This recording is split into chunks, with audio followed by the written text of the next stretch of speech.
اعوذ باللہ من الشیطان الرجیم بسم اللہ الرحمن الرحیم السلام علیکم ورحمۃ اللہ وبرکاتہ۔ میرے عزیز بھائیوں بہنوں اور بچوں، ایک صحابی رسول صلی اللہ علیہ وآلہ وسلم کی بیگم نے پیغام بھجوایا، یا رسول اللہ صلی اللہ علیہ وآلہ وسلم، میرا خامد مرنے کے قریب ہے لیکن کلمہ نہیں پڑھ رہا۔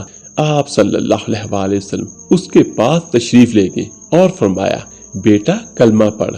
پڑھوانے والا اللہ کا نبی صلی اللہ علیہ وآلہ وسلم اور پڑھنے والا صحابی رسول صلی اللہ علیہ وآلہ وسلم۔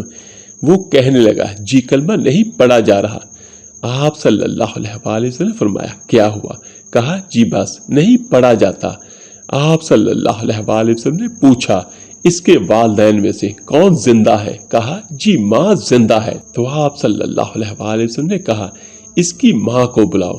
اور ایک جگہ پر یہ آیا کہ میرے آقا کریم صلی اللہ علیہ وآلہ وسلم خود تشریف لے گئے۔ جب اس کی ماں سے ملاقات ہوئی تو آپ صلی اللہ علیہ وآلہ وسلم نے فرمایا، تم بیٹے سے ناراض تو نہیں؟ کہا، جی یا رسول اللہ صلی اللہ علیہ وآلہ وسلم، میں ناراض ہوں۔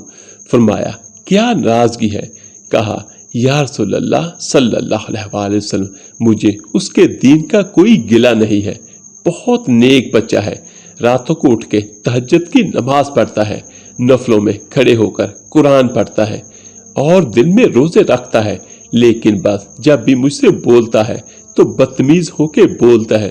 اس کا یہ عمل میرا دل چیر کے رکھ دیتا ہے۔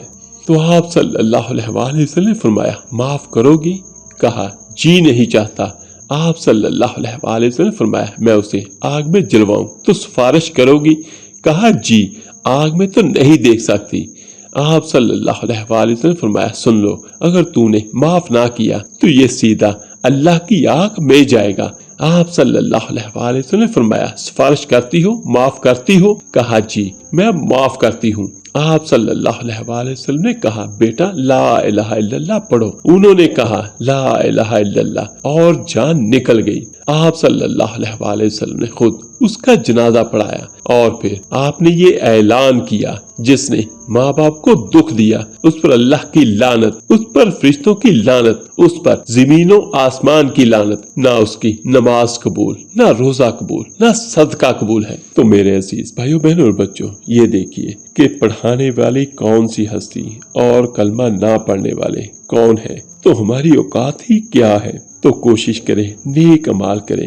جن میرے بھائی بہنوں کے والدین زندہ ہیں، اللہ پاک ان سب کو صحت اور تندرستی اور لمبی عمر عطا کریں، اور جن میرے بھائی بہن کے والدین اس جہاں فانی سے جا چکے ہیں، اللہ تعالیٰ سب کو جنت الفردوس میں اعلیٰ درجات عطا فرمائے، اور جو بدقسمتی سے اپنے والدین کے نافرمان ہیں، اللہ پاک سب کو اپنے والدین کا فرما بردار بنائے، بلکہ ان کی آنکھوں کی ٹھنڈک بنائے۔ آمین ثم آمین۔ آپ میرے لیے دعا کیجیے گا، میں آپ سب کے لیے ضرور دعا کروں گا۔ ملتے ہیں جلدی انشاءاللہ ایک نئی ویڈیو عمل کے ساتھ۔ اللہ پاک آپ سب کا حامی و ناصر ہو۔ اللہ حافظ۔